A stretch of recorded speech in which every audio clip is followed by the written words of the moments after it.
Hello friends, इस video में हम बात करेंगे कंज्यूमर बिहेवियर की। बाइंग डिसीजन प्रोसेस उसका किस तरह से होता है। इससे पहले जो हमने वीडियो अपलोड की थी उसमें हमने बात की थी कंज्यूमर बिहेवियर के मीनिंग की और साथ में उसके फैक्टर्स की कि कौन कौन से फैक्टर्स हैं कंज्यूमर बिहेवियर को इन्फ्लुएंस करते हैं। तो आई होप आपने वो देख लिया होगा, नहीं देखा है तो प्लीज़ एक बार ज़रूर देख लीजिए, क्योंकि उस वीडियो को देखने के बाद ही आपको ये वाले पॉइंट्स यहाँ पर ये वाली वीडियो क्लियर हो पाएगी। ठीक है, तो स्टार्ट करते हैं। देखिए, कोई भी कंज्यूमर जब किसी भी प्रोडक्ट को परचेस करता है तो वो कुछ स्टेप्स होते हैं उनको फॉलो करता है।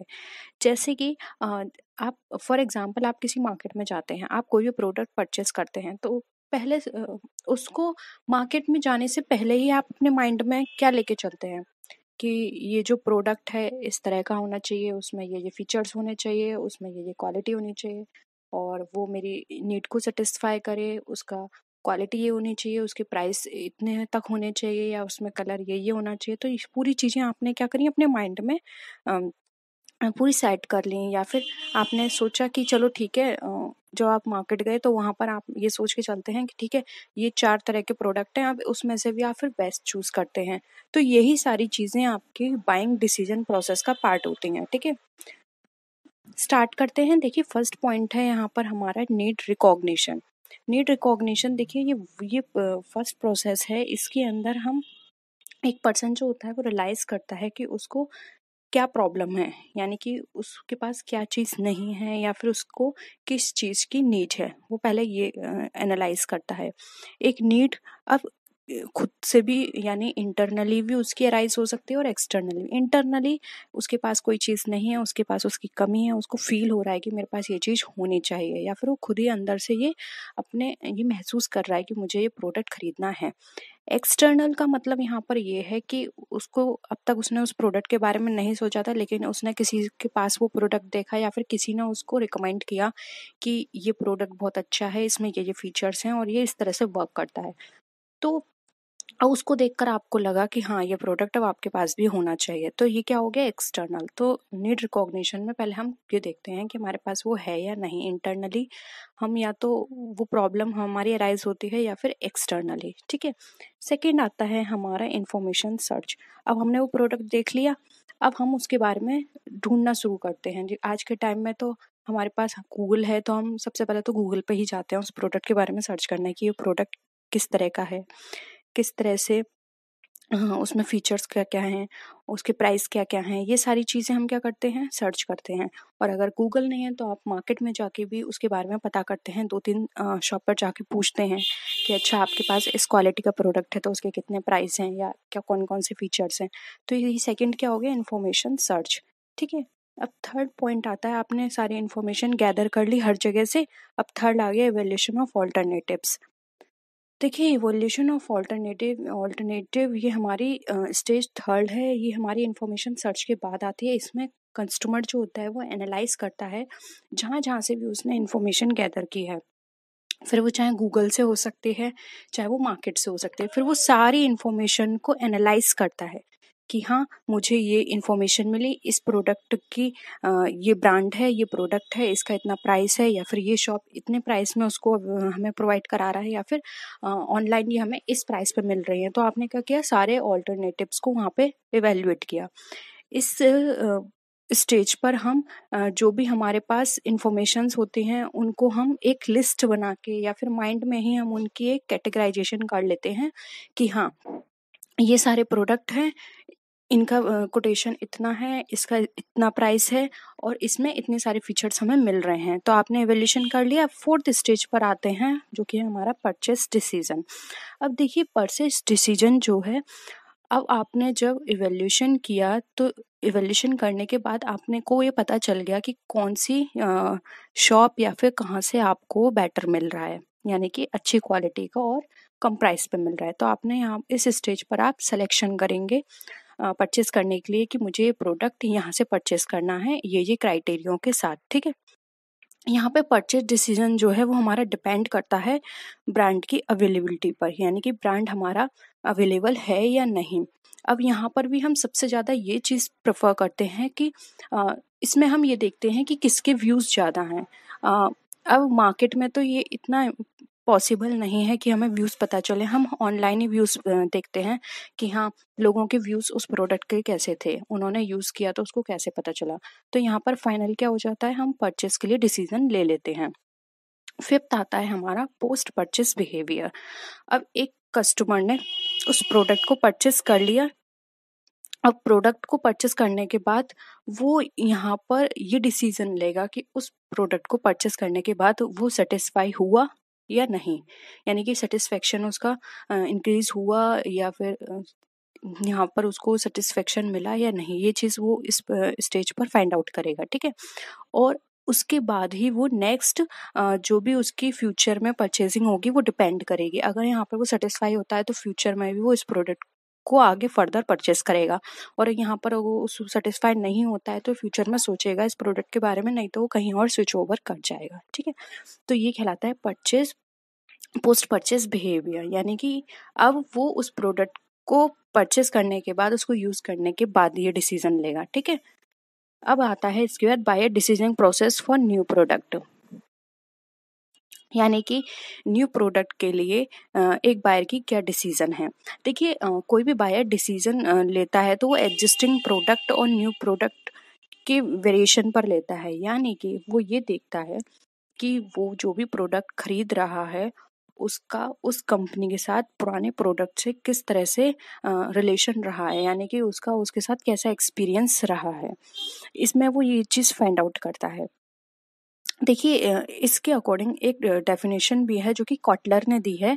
ये है adoption is the mental process through which an individual passes from first hearing about an innovation to final adoption. यानी कि इसमें क्या होता है कि सबसे पहले वो ये देखता है कि यानी कि अडॉप्शन के अंदर सबसे पहले ये आता है कि उसने इस प्रोडक्ट के बारे में सुना।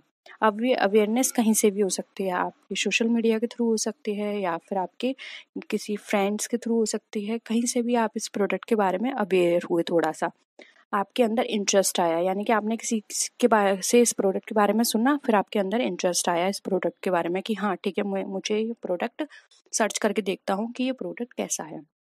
आपने उसके बारे में और पूछा अपने फ्रेंड से या फिर आपने गूगल किया, ठीक है। तो वहाँ पर आपने इस प्रोडक्ट के बारे में इंफॉर्मेशन ले ली, इंटरेस्ट आया आपके अंदर।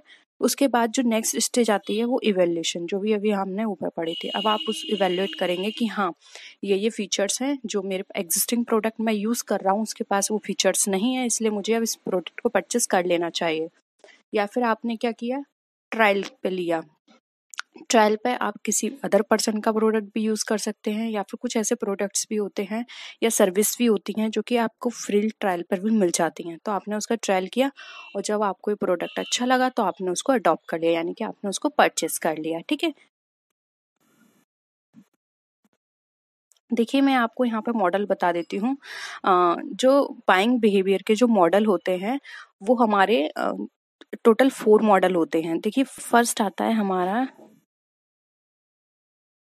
कंसेप्टिव मॉडल, ठीक है। अब कंसेप्टिव मॉडल जो होता है इसमें मिनिमम लेवल होता है किसी प्रोडक्ट और सर्विस का, यानी कि फर्स्ट स्टेज है यहाँ पर। हाँ, कोई भी प्रोडक्ट जो हम परचेज करते हैं सबसे पहले हम उसकी अपनी डिजायर देखते हैं।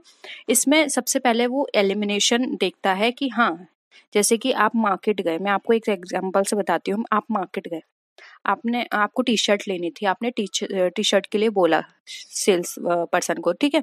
उसने आपको टी शर्ट दिखाई, तो वहां पर आप सबसे पहले क्या करेंगे, अपने डिजायर देखेंगे कि आपको किस चीज की जरूरत है, किस तरह की टी शर्ट की। उसने आपको 4 से 5 क्वालिटी की टी शर्ट रख दी, तो आप उसमें से क्या करेंगे, सबसे पहले उस टी शर्ट को रिमूव करेंगे जो आपको बिल्कुल नहीं पसंद है, ठीक है।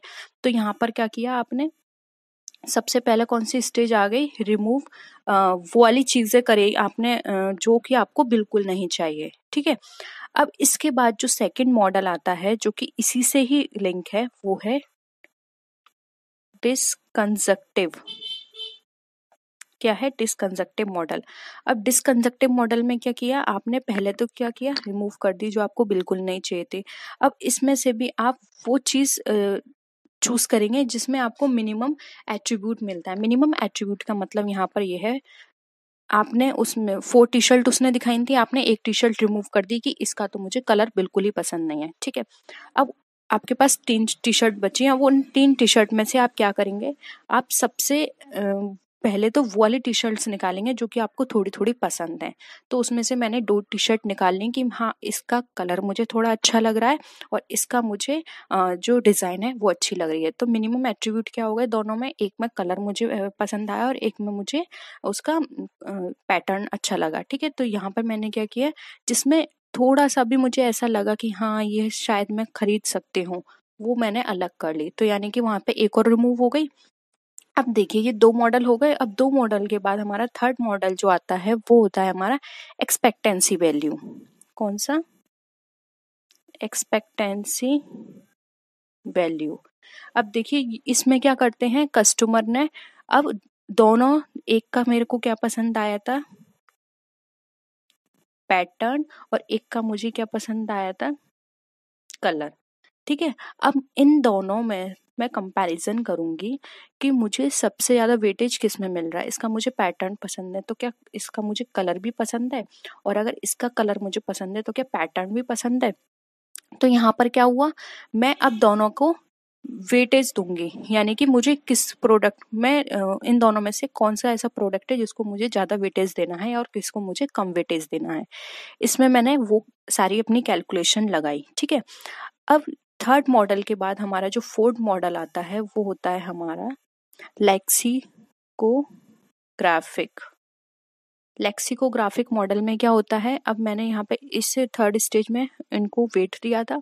अब इसमें मैं रैंक दूंगी अपनी कि हाँ मुझे ये पैटर्न वाली जो है टी शर्ट, इसका कलर इससे थोड़ा अच्छा लग रहा है, इसका पैटर्न तो मुझे बिल्कुल पसंद नहीं है और इसका मुझे पैटर्न भी पसंद है और कलर भी पसंद है। तो मैंने सबसे ज्यादा वेटेज किसको दिया, इस टी शर्ट को दिया, और कम वेटेज किसको दिया, इसको दिया। तो यानी कि इसको मैंने फर्स्ट रैंक दी और इसको मैंने सेकंड रैंक दी। तो लेक्सिकोग्राफ में क्या करते हैं, हम रैंक देते हैं चीजों को, क्योंकि मुझे इसका पैटर्न तो पहले से ही पसंद था लेकिन कलर भी थोड़ा पसंद है, लेकिन इसका तो मुझे सिर्फ कलर पसंद था, पैटर्न तो इसका मुझे बिल्कुल पसंद नहीं है।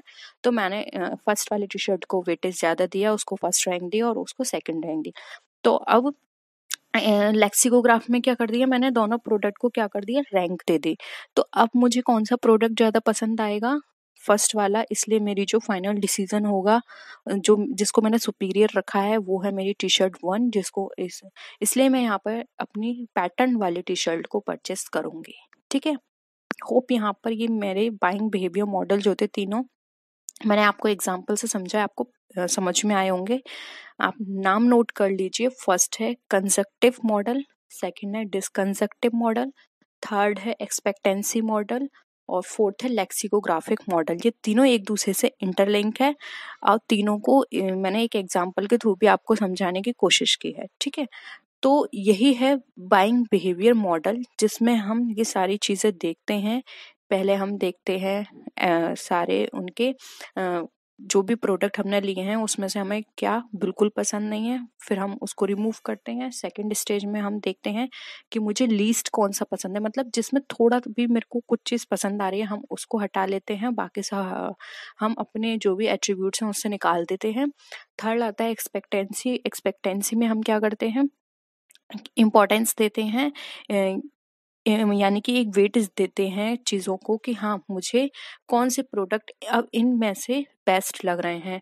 और थर्ड में हम क्या करते हैं, अब हम पहले हमने वेटेज दे दिया, अब हम फाइनल डिसीजन लेंगे लेक्सिकोग्राफी में, जिसमें हम रैंक करेंगे, फिर रैंक के अकॉर्डिंग जो फर्स्ट रैंक होगी उस प्रोडक्ट को हम चूज कर लेंगे, ठीक है?